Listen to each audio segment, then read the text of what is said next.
बीडमधील सरपंच संतोष देशमुख हत्या प्रकरणी आरोप प्रत्यारोपांच्या फैरी झडतायत। यातच आता सरपंच संतोष देशमुख यांच्या पत्नीच्या पुरवणी जबाबात वाल्मिक कराडचं नाव आल्याची सूत्रांकडून माहिती मिळते। वाल्मिक कराडनं फोन केले आणि धमकी दिली असा उल्लेख असल्याचं त्याच्या पत्नीच्या जबाबात समोर आलंय। पुरवणी जबाबात नाव असल्यानं वाल्मिक कराड आता 302 चा आरोपी होणार का आणि कराडचा पाय यामुळे आणखी खोलात जाणार का याकडे महाराष्ट्राचं लक्ष आहे।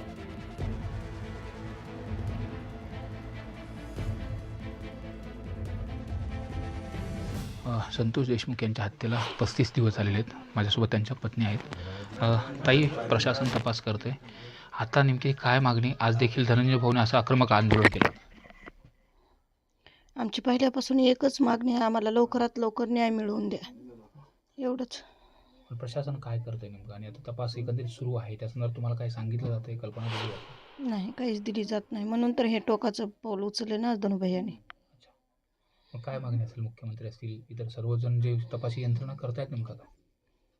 ते तर माहीत नाही ना। लवकरात लवकर त्यांनी सगळी माहिती एकतर दिली पाहिजे, लवकरात लवकर गुन्हेगार पकडून त्यांना लवकरात लवकर शिक्षा दिली पाहिजे। मात्र आज दुसरी देखील मागणी केली जाते की वाल्मिक कराड यांच्यावर 302 चा गुन्हा दाखल करा। तशा पद्धतीने मात्र होत नाही, नेमकं का होत नाही असं वाटतं? आता ते सगळे म्हणते तर त्यांच्या टेस्ट करा, काय तपास करा, ते कामन शासन करत नाही, ते त्यांनाच माहिती।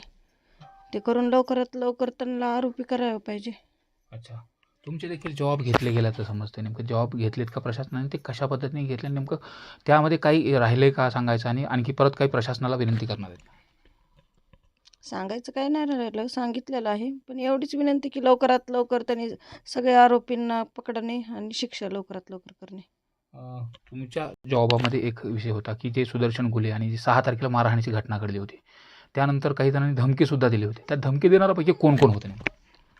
ते काय मला एवढं माहिती नाही। मला माझे मिस्टर एवढंच म्हणले होते की त्या दिवशी जी पवनचक्कीवर भांडणं झाले होते ते जरा गुंड प्रवृत्तीचे लोक आहेत, तर मला भीती वाटते, एवढंच बोललेले। अच्छा, म्हणजे असं संपूर्ण प्रक्रियेमध्ये त्यांनी तशा पद्धतीने अगोदर सांगितलं होतं? हां, ते शनिवारी आले होते लातूरला, मग ते मी त्यांना उलट एवढं म्हणलं, ती म्हणले भीती वाटायला, मी जाऊ नका म्हणलं होतं त्यांना, कशाला जातात मग तुम्ही, कशाला उगाच भीती वाटते, तर ते थांबले, पण शनिवारी थांबले, रविवार थांबले, सोमवारी ते येणार होते इकडं, पुन्हा नको करत मी म्हणल्यानंतर ते थांबले, पण त्यांना फोन येईल सारखंच, मग ते मला म्हणले मला जावंच लागते, म्हणून मग ते आले गावाकडे। वाल्मिक कराडांनी देखील धमकी दिल्याच्या संदर्भातलं देखील बोललं जात होतं, नेमकं तशा पद्धतीने काय तुम्हाला बोलले होते ते, किंवा अशा अमुक अमुक व्यक्ती आहे तो आम्हाला धमकी देतो वगैरे? नाही, तसं काय नाही, फक्त धमकी देते तेवढंच बोललेले। अच्छा, आता 35 दिवस झालेत, तपासी यंत्रणाही करतायत, पण आता नेमकं मुख्यमंत्री असतील किंवा इतर तपासी यंत्रणा असतील, त्यांच्याकडून शेवटची काय अपेक्षा असेल? का आता एक आरोपी अद्यापही अटकेत नाही आणि आता कुटुंबाची अशा पद्धतीने आज धनुभाऊन देखील आक्रमकपणा केलेला होता, तर काय हात जोडून कळकळीची विनंती असेल? कळकळीची एकच विनंती आहे, तुम्ही किती जेवढे लोक असतील तेवढ्यांना लवकरात लवकर, ते म्हणतात ना टेस्ट करा, काय करा, करा ना तुम्ही। काय इतका वेळ माझ्या मिस्टरांना मारायला त्यांनी इतके एका दिवसात त्यांनी सगळं केलं ना, 3 तासात, तर त्यांना काहीच पोलिसांनी केलं नाही, कुणी केलं नाही, सगळं काम होईपर्यंत ते आलं नाहीत। आणि आज 35 दिवस झाले, तर मग ते काय करतात? कशाला इतका तपासाला वेळ लागते त्यांना? एका माणसाला, देव माणसाला इतकं करायला त्यांना वेळ नाही घेतला, पोलिसांनी ते वाट पाहिली, आणि आज काय होते त्यांना? इतके आरोप असताना त्यांच्यावर, इतके गुन्हे त्या दाखल आहेत त्यांच्यावर, तरी पण ते का करत नाहीत? लवकरात लवकर त्यांनी ते करावं। मात्र अज्ञात व्यक्तीचे फोन येत होते असं देखील तुम्ही आता म्हटलं की ते सांगत होते की मला वेगवेगळ्या नंबरवरून। हे धनंजय देशमुखांनी पाण्याच्या टाकीवर चढत आंदोलन केलं। वाल्मिक कराडवर 302 चा गुन्हा दाखल करण्याची मागणी करण्यात आली। यामध्ये एका आंदोलकाला चक्कर सुद्धा आली होती। पोलिसांकडून आंदोलकांना खाली उतरवण्याचं आवाहन करण्यात आलं। पोलीस सुद्धा तिथे आले होते, वारंवार आंदोलन करत होते।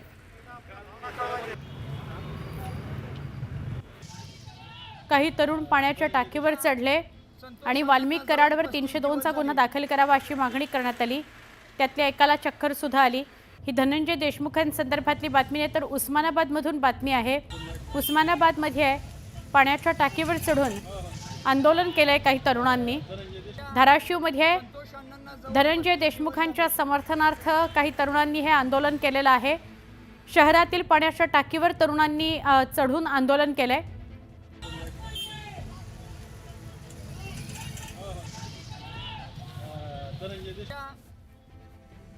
ही धाराशिवमधून बातमी येते आहे.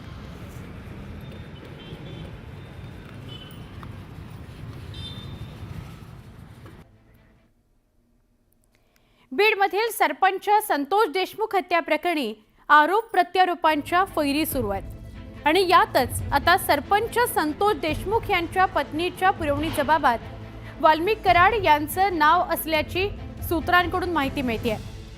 या वाल्मिक कराडनं फोनवरून धमकी दिल्याचा उल्लेख असल्याचं त्याच्या पत्नीच्या जबाबात समोर आलंय. सूत्रांकडून ही माहिती मिळते. पुरवणी जबाबात नाव असल्यानं वाल्मिक कराड आता 302चा आरोपी होणार का आणि कराडचा पाय यामुळे आणखी खोलात जाणार का याकडे राज्याचं लक्ष आहे. जॉबामध्ये सुद्धा पोलीस यंत्रणेला या संतोष देशमुखांचे जी भाऊ आहेत धनंजय देशमुख आणि आमच्या ताईसाहेब यांनी दोघांनी सुद्धा जॉबात दिलंय की याच्यामुळे धोका आहे असं संतोषनी सांगितलं. तरी मग त्या माणसाला 302 मध्ये घ्यायला एवढा वेळ का लागतोय? कुणाचा पोलीस यंत्रणेला फोन सापडत नाही. खरंच सापडत नाही का हो? खरंच गुन्हेगार बोलत नाही का? पोलिसांना कसं बोलतं करायचं हे माहित नाही. पोलिसाला ते कळत नाही. मग पोलीस कुणाला वाचवतायत आणि कुणाच्या प्रेशरनं वाचवतायत? एसआयटी नेमली. एसआयटीचं काय काम आहे? एसआयटीनं काय काम केलंय? सरपंच संतोष देशमुख हत्या प्रकरणी मसाजोगचे ग्रामस्थ आक्रमक झालेत. दरम्यान खासदार बजरंग सोनवणे यांनी सुरू असलेल्या तपासावरून काही सवाल उपस्थित केलेत. हत्येचा सूत्रधार वाल्मिक कराडवर अद्याप मकोका अंतर्गत गुन्हा का दाखल करण्यात आला नाही असा सवाल सोनवणेंनी विचारलाय. तपास यंत्रणा कुणाचं काम करते? पत्रकार परिषद घेऊन खुलासा करणार आहे का असं बजरंग सोनवणे म्हणाले.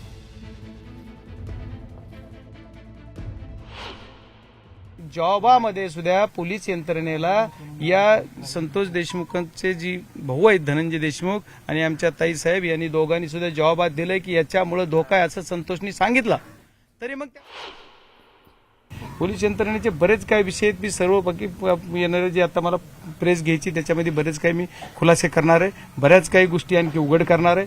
ज्या गोष्टी मला विनाकारण डोलबाजी करायची नाही, पण मी पुराव्यानेशी पहिल्यांदा प्रेसला कागद घेऊन बसणार आहे आणि प्रेस देणार आहे. आमच्या कुटुंबाला न्याय का मिळत नाही? एवढ्या दिवस झालं, आज 35-36 दिवस उलटले, तरी सुद्धा आरोपीला 302 मध्ये घेतलं जात नाही. मोका लावला जातो तर मेन आरोपी सोडून मोका लावला जातो. सन्माननीय मुख्यमंत्री महोदय म्हणतात की मी कुणालाही सोडणार नाही. मग कुणाला धरायचं तेही कळाना. एक आरोपी आणखी फरार आहे. जर आरोपीला त्यांनी सांगितलं होतं की मी योग्य पद्धतीनं योग्य दिशानं तपास करेल, पण तपासाचे सूत्र कशा पद्धतीनं चालले, ज्या आरोपीचे सपोर्ट करणारे लोक आहेत, ज्यांनी मदत केली, या लोकांना सुद्धा आणखी मोकाट सोडले. माझ्या जीवाला धोका आहे असं म्हणलं होतं संतोष अण्णांनी, असं त्यांनी जवाबात म्हणलंय. तरी मग आणखी याचं नाव काय येत नाही हे मला कळत नाही. याच्यात काय कारण आहे? हे पोलीस यंत्रणा काय करते? जवाबात मग तुम्ही पोलीस यंत्रणा तपासच करायचा ना, तर यांच्या जवाबाच्या आधारे तू नाव ऍड करून पुन्हा तपास करणं काय करायचं? पण नाव ऍड काय करतं हे मला मी एसपींना विचारणार आहे. त्याच्यानंतर आपण बोलूया. संतोष देशमुखांच्या हत्येमध्ये वाल्मिक कराडचा सहभाग असल्याचं स्पष्ट आहे.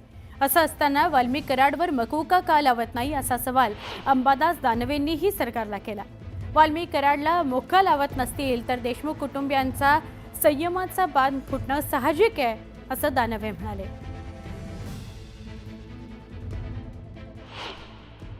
या सगळ्या घटनेचा करता धरता वाल्मिक कराडच आहे आणि मग त्याला सोडून बाकीच्यावर तुम्ही मोका लावताय आणि वाल्मिक कराडला सोडतात, हे चुकीचंच आहे. आणि म्हणून आता वाट किती बघायची? त्यामुळे भावनेचा बांध मला तो देशमुख कुटुंबियांचा सुटलेला असेल. कारण महाराष्ट्रात ठिकठिकाणी आक्रोश मोर्चे होत असताना जनता ज्या पद्धतीनं न्याय मागते, सरकार त्या न्याय देण्याच्या भूमिकेत नाही.